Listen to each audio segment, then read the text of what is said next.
So hello dear student, কেমন আছো? I hope প্রত্যেকে শুধু ভালো নয় ভীষণ ভালো আছো। স্ক্রিনের ওপর একটা প্রশ্ন দেখা যাচ্ছে, তাই না? প্রশ্নটা কি বলা হয়েছে দেখো, যদি tan theta plus sec theta equal to e to the power x হয়, মানে কি বলা হচ্ছে আমাদের tan theta plus sec theta equal to e to the power x বলা হচ্ছে। ওকে, এটা আমাদের দেয়া রয়েছে। নির্ণয় কি করতে হবে?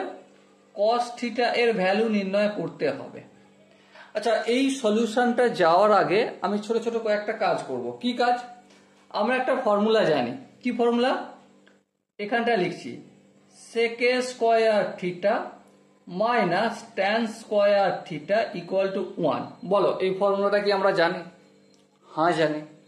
আচ্ছা, এই ফর্মুলাটা যদি জেনে থাকো, এবার আরেকটা ফর্মুলা বলো, a square minus b square সমান কি? Obviously a plus b into a minus b। তাহলে এখানে দেখো sec স্কয়ারকে যদি আমি a বলে মনে করি আর tan স্কয়ার থিটাকে যদি b বলে মনে করি, তাহলে আমরা চোখ কান বন্ধ করে sec theta plus tan theta into sec theta minus tan theta লিখতে পারি ইকুয়াল টু 1। এবার দেখো sec থিটা প্লাস tan থিটাটাকে যদি সমানের অপোজিট দিকে পাঠাই, তাহলে sec theta minus tan theta equal to 1 by sec theta plus tan theta হবে। তাহলে দেখো 1 by sec theta plus tan থিটার ভ্যালু কত? হ্যাঁ, আমরা জানি e to the power x। এই e to the power x টা লিখলাম। এটা ছিল আমার 1 নম্বর ইকুয়েশন আর এটা ছিল 2 নম্বর ইকুয়েশন। এবারে 1 নম্বর ইকুয়েশনে কি ছিল? tan theta plus sec theta equal to e to the power x, আর 2 নম্বরটা কি আছে? Minus tan theta plus sec theta equal to 1 by e to the power x।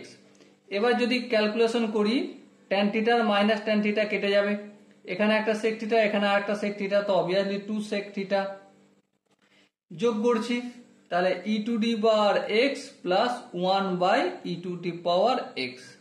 Okay, so আরেকটু যদি ক্যালকুলেশন করি আমরা কি পাবো দেখো, 2 into sec theta plus e to the power LCM করি, এর নিচে কিছু না মানে 1 আছে, 1 আর e to the power x এর লসাগু e to the power x হয়, e to the power 2x হয়ে যাবে প্লাস 1। সিম্পল এটা কি করছি, আমি ভগ্নাংশের যোগ করছি, আর কিচ্ছু করছি না, ঠিক আছে? সো এখানটায় কি পেলাম? sec theta equal to e to the power 2x plus 1 by 2 into e to the power x। Okay, আচ্ছা, sec থিটা মানে 1 বাই cos থিটা আমরা জানি। হ্যাঁ, তো সেটাই করলাম। তাহলে e to the power 2x plus 1 by 2 into e to the power x। এবার cos থিটাটাকে যদি উপরে নিয়ে যাই, তো ডান দিকটাও সেম কাজ করতে হবে, 2 into e to the power x divided by e to the power 2x plus 1। Okay, তো এই হবে আনসার। এবার দেখো এখানে যে অপশনগুলো রয়েছে তার মধ্যে কোন অপশনটা ঠিক হবে?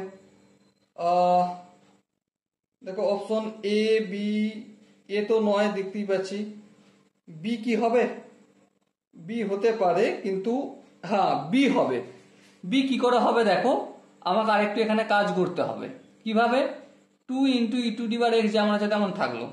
আচ্ছা দেখো, এখানে e to the power x common নিলে এখানে পড়ে থাকবে ই টু দি পাওয়ার এক্স, হ্যাঁ ঠিক, প্লাস এখানে তো ছিলই না ই টু দি পাওয়ার এক্স, তাহলে এখানে divided by e to the power x হবে, কারণ এই e to the power extra আর এই একের সঙ্গে মাল্টিপল হলে ই টু দি পাওয়ার এক্স হবে, আর উপর নিচে কাটা গেলে তবেই 1 আসবে, তাই না? হ্যাঁ ঠিক, তাহলে এই e to the power x এই e to the power x কাটা গেল।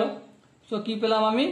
2 upon e to the power x plus, আর এই ই টু দি পাওয়ার এক্সটাকে যদি আমি উপরে লিখি তো e to the power minus x লিখবো। এটা অপশন হবে। আর কোন অপশনটা ঠিক হবে? তাহলে option B is the right answer.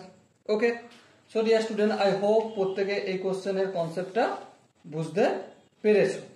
যদি কনসেপ্ট কোনো জায়গায় বুঝতে অসুবিধা থাকে বা কনফিউশন থাকে, কি করতে হবে? কমেন্ট সেশন রয়েছে, কমেন্টে অবশ্যই জানাতে হবে। আর দেখা হচ্ছে নেক্সট সেশনে। ততক্ষণ পর্যন্ত ভালো থেকো, সুস্থ থেকো এবং জয় হিন্দ।